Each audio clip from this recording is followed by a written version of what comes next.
अली दोस्त आजिज़ मक़सूद गुल साईं जे जेको अदबी हल्को आहे, जेको रफ़ीक़नि जो हल्को आहे, उन मंझि हिकिड़ो ट्रेडू ॾाढो मशहूरु रहियो, हिकु त्रिमूर्ति ॾाढी मशहूरु रही ऐं मेहड़ खां फरीदाबाद खां कही ईंदड़ लाड़काणे जे प्रोग्रामनि में शरीक थींदड़ इहा त्रिमूर्ति हुई। साईं नाज़िम मंगी मरहूम जी, अला साईं हयाती ॾे साईं जोहर बिरोहीअ जी ऐं चाचा अली दोस्त आजिज़ जी। जेतोणीकि इन्हनि टिनी मंझि अली दोस्त आजिज़ उन वक़्तु हिकु गभरू नौजवान हो जॾहिं असां नंढड़ा हुयासीं, पर हाणे बि साईं जवान आहे, पर तॾहिं गभरू न आहे, गभरू तॾहिं हुयो। सो मूं कल्ह इहो चयो पिए त उस्ताद बुखारी जो शेर पढ़णु हिकिड़ी ट्रीट वांगुरु आहे। तव्हांखे त ॿुधंदे ट्रीट थो लॻे, असां जॾहिं उस्ताद खे पढ़ूं था त उहो ट्रीट आहे, पर जेकॾहिं साम्हूं वेही अली दोस्त आजिज़ उन उस्ताद जे शेर खे ॿुधे त उनजे एक्सप्रेशन्स खे ॾिसणु हिकिड़ी वरी एक्स्ट्रा ट्रीट आहे, जेका सिर्फ़ु असां महसूसु करे सघूं था, ॿियो को बि महसूसु नथो करे सघे।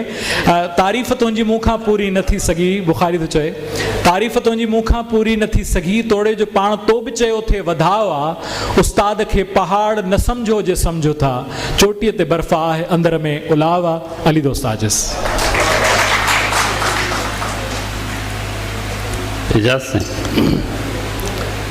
साईं मक़सूद अहिड़ो ई गुल हो जेके बहार में छणी ईंदा आहिनि।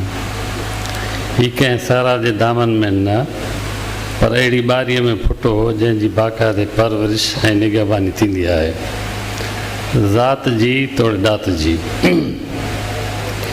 जीअं कोई कंहिं इदारे मां तयारु थी निकिरंदो आहे, अहिड़ी परवरिश हिन पंहिंजे ॿारनि जी कई, जंहिं ते रश्क अचणु अवस हूंदो आहे।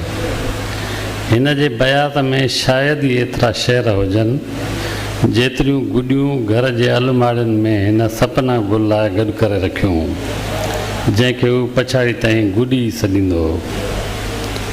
उहा सभिनी खां वॾी हूंदे बि सभिनी खां नंढी रही ऐं सवेर सुम्ही पवंदड़ ॿारनि वांगुरु वञी पीउ जे पासे में सुम्ही पई। अॼु जॾहिं यासिर ज़िंदगीअ जा 40 ॾहाका चढ़ी 41 ते पेर रखियो आहे, तॾहिं सच बि मूंखे अहिड़ो ई इत्मीनान थियो आहे जहिड़ो सादिक फ़क़ीर जे पुटु नज़ाकत खे ॾिसी थींदो आहे। माण्हूअ जो नालो भली त नज़ाकत हुजे या गुल हुजे, पर ज़िंदगी साणनि बि वर्ता अहिड़ो ई कंदी आहे जहिड़ो गुर्दनि सां पथरी कंदी आहे।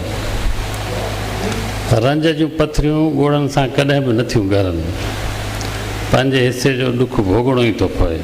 इहा ई ॻाल्हि काज़ी साहिब बि चवंदो हो। शुगर जे करे संदसि पेर जी आङुर कटियाऊं, तबियत पुछण ते चयईं, अदा पंहिंजे हिसे जो सूरु पाण भोगणो पवंदो, भाउ भेण जी हमदर्दी जी महिरबानी, जेका बहरहाल हर हाल में हुजणु घुरिजे।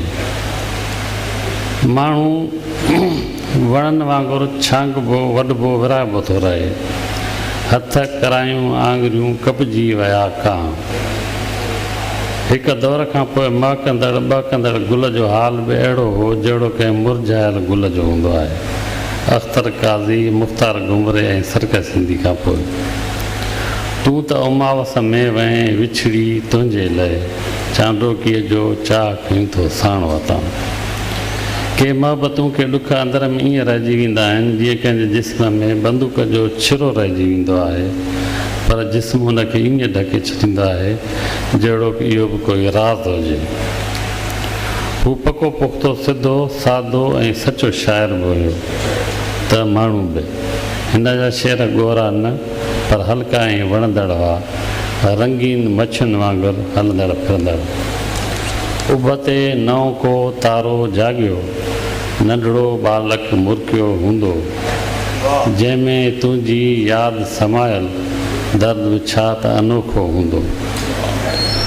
पंहिंजे वरसे सां तालुकदारी, टलटी तुंहिंजी धरतीअ मां ॿूटी ॿूटी ॻोल्हियां पियो। मज़हब जे नाले ते कोस ऐं क़तलाम खां बिरहमी बेज़ारी, मज़हब जे पाक नाव ते तो कोस घर हले, अहिड़े धर्म ऐं दीन ख़िलाफ़त खे छा कबो। ॿोली तोखां परे रहण बि वॾो इम्तिहान आहे, ग़म में जुखी जीअण बि वॾो इम्तिहान आहे। धरतीअ जा दुख दिलि में अखियूं आॾोखियूं, दोज़ख ऐं दरिया खयूं थो साण वतां। हुजे दिलनि में आग उतत था खयूं वतन, तिन लाइ कुर्ब क्यास अखियुनि में खयूं वतां। हू गुल हूंदे बि एतिरो ॻरो हो जो हिन खे खणणु खपाइणु कंहिंजे वस जी ॻाल्हि न हुई। ॻुणाइतो ऐं ॻूढ़ो बि एतिरो ई जेॾो को सागर या सरा थींदो आहे। अखियूं कंहिंजे आॾो मां हारिया नथो, मतां चई त तोखे संभालिया नथो।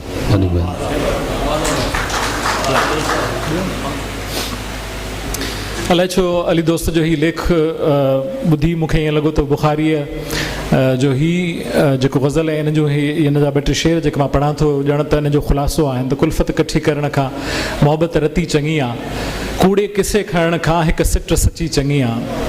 खारियूं खटियूं न खोलियो, ॿोलियूं मिठियूं के ॿोलियो, रसवल रखी चङी आहे, माखी चखी चङी आहे। ऐं टहिकूं नथा सुखनि में, सुॾकूं नथा ॾुखनि में, हर हाल में चवनि था संजीदगी चङी आहे। बाग़नि में छांग रखिजे, पोखुनि मां गाह गुॾिजे, कंहिं दोस्तीअ जे ख़ातिर का दुश्मनी चङी आहे। ऐं मां सम्झां थो त इहो शेर उन जो ख़ुलासो आहे हिन सॼे लेख जो त पंहिंजा अज़ीज़ उज़वा साथी वञनि सटींदा, उस्ताद दिलि पकी कर जो दिलि पकी चङी आहे।